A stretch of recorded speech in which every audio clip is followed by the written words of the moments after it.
देखिए, ऑपरेशन सिंदूर पर वायुसेना चीफ का एक और बयान आपको बता रहे हैं। पाक को अंदाजा लग गया कि वो नहीं लड़ सकता। 88 से 90 घंटे में पाक घुटनों पर आ गया। पाकिस्तान को लगा नुकसान ज्यादा होगा। पाक डीजीएमओ ने फिर भारत से बात की तो पाकिस्तान को एहसास हो गया था कि वो लड़ नहीं सकता और 88 से 90 घंटे में ही पाकिस्तान की स्थिति ऐसी हो गई कि उसने कॉल करके भारत को कहा कि अब हमले रोके जाएं। घुटनों पर आया पाकिस्तान। निशांत चतुर्वेदी हमारे सहयोगी हमारे साथ जुड़े हुए हैं। निशांत, एक बार फिर से यह बात दोहराई गई। बात तो बहुत साफ है, पाकिस्तान को अंदाजा तो हो गया कि वो इस लड़ाई को लंबा खींचेगा तो बड़ा नुकसान होगा और उसी बात को वायुसेना प्रमुख ने फिर से दोहराया है। देखिए रवि, मैं आज आपसे एक काउंटर क्वेश्चन कर रहा हूं और ये हमारे सभी दर्शकों के लिए काउंटर क्वेश्चन है और ये काउंटर क्वेश्चन पे जो हमारे एक्सपर्ट्स हैं उनसे भी सवाल का जवाब लेना जरूरी है।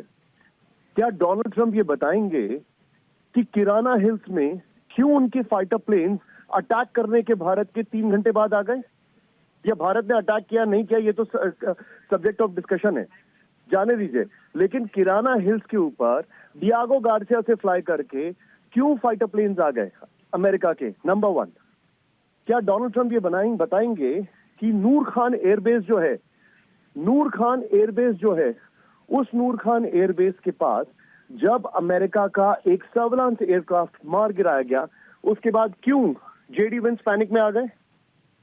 क्या डोनाल्ड ट्रंप ये बताएंगे, ये सवाल बड़ा इंपॉर्टेंट है जो मैं पूछ रहा हूं, कि जिस पाकिस्तान के F-16 की मेंटेनेंस तक वो नहीं कर रहे थे, जिसकी मेंटेनेंस टर्की कर रहा था, उस पाकिस्तान की एकाएक फुल ऑन मदद करने की। निशांत, इन सवालों पे तो आज तक क्लैरिटी नहीं आई अमेरिका की तरफ से या ट्रंप प्रशासन की तरफ से। Absolutely, he is sitting quite on it. Trump के लिए मशहूर है और न्यूज वीक का एक बड़ा अच्छा आर्टिकल है और उनका एडमिनिस्ट्रेशन उनसे ये सवाल अक्सर पूछता था कि वो एक झूठ को 200 बार बोल के सच करने की कोशिश करते हैं और यही वो झूठ बार बार बोल रहे हैं। और आज की जो प्रेस कॉन्फ्रेंस है, let's not forget the timing. राजनीति में या डिप्लोमेसी में या किसी भी वर्ल्ड इवेंट में टाइमिंग मैटर करती है। टाइमिंग, जब ट्रंप ने कल अर्मेनिया अजरबैजान के संधि कराते वक्त व्हाइट हाउस में टेबल से फिर से बोला कि मैंने एक बहुत बड़ी पीस टॉक करा दी है, मैंने इंडिया और पाकिस्तान में सीज फायर करा दिया है, तब ये जवाब हमारे एयर चीफ की तरफ से आया है। And understand, India was maintaining grace. हमने अभी तक पाकिस्तान के फाइटर प्लेन्स के बारे में नहीं बोला था। क्यों नहीं बोला था? That is for air force and army to answer. लेकिन अब जब हमने बोला है तो फैक्ट्स और एविडेंसेस के साथ बोला है, पूरे डिटेलिंग के साथ बोला है। क्या डोनाल्ड ट्रंप पूरी क्रोनोलॉजी भी समझा सकते हैं कि आखिर कैसे उन्होंने सीज फायर कराया है? सच्चाई ये है कि पाकिस्तान के डीजीएमओ जो थे वो he was on his knees, he was begging for cease fire और उसके बाद भारत ने उनसे बातचीत की और अपने टर्म्स और कंडीशंस पे सीज फायर किया है।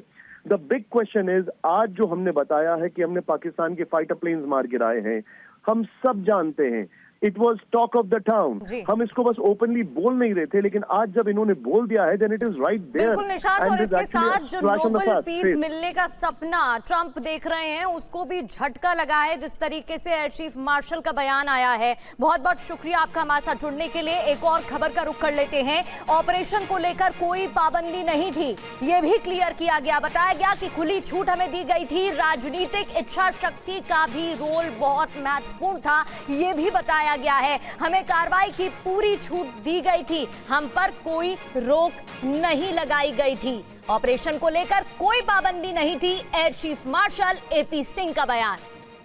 पांडे सर हमारे साथ जुड़े हुए हैं। पांडे सर, पहले भी इसको लेकर क्लियर किया गया था, काफी स्ट्रैटेजिकली भारत इस ऑपरेशन को अंजाम देता हुआ नजर आया था।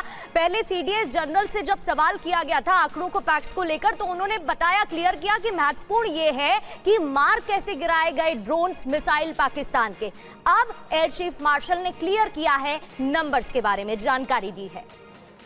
देखिए, आपने जो बहुत महत्वपूर्ण बात कही कि जो खुली छूट थी, होता क्या है कि जब ऑपरेशंस करते हैं और लिमिटेशन डाल देते हैं किसी प्रकार की, तब वो ऑपरेशन उस लेवल पर नहीं आ सकते जो हमारे एयर वॉरफेयर की जो नीतियां हैं उसके अनुरूप नहीं हो पाते और वो उस परिणाम से उस हिसाब से नहीं हो पाता हम चाहते हैं। जो तो महत्वपूर्ण था कि पॉलिटिकल विल थी, हमें पूरी छूट थी कि आप जो भी ऑपरेशन करना चाहें पूरी जो कर सकते हैं। तीनों सेनाओं के बीच में एक बहुत सामंजस्य था, आपस में समन्वय जो बिठाया गया, तीनों सेनाओं अध्यक्ष आपस में उनके बीच में काफी कंसिस्टेंट उनके साथ कांटेक्ट आपस में रखे हुए, और ताकि एक दूसरे को बता सकेंगे क्या हो रहा है, और किसी प्रकार का भी कोई भी डाउट किसी की सेनाध्यक्ष में न रहे, सेनाएं उस हिसाब से अपने को तैयार करते रहे। दूसरी बात जो ये है कि क्या हम जो चाहते थे वो हासिल कर पाए, हम शायद उससे ज्यादा हासिल कर पाए। हमने पाकिस्तान को ये बहुत करारी चोट तो दी, प्रिसाइज अटैक किए अपना, हमने भी बता दिया स्कार्डू जो कि नॉर्थ में है और हिली टेरेन है जो कि पाकिस्तान से उसकी टेरेन मिलती है, तो पाकिस्तान के भी सूचना गई,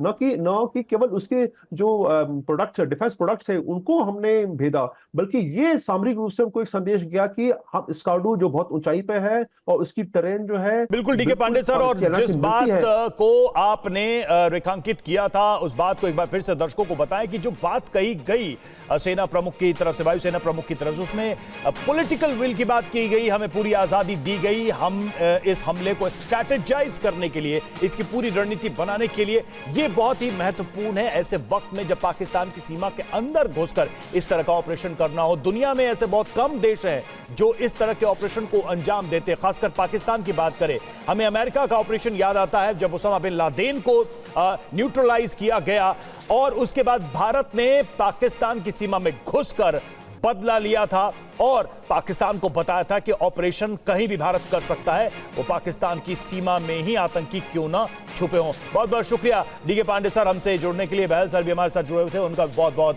धन्यवाद।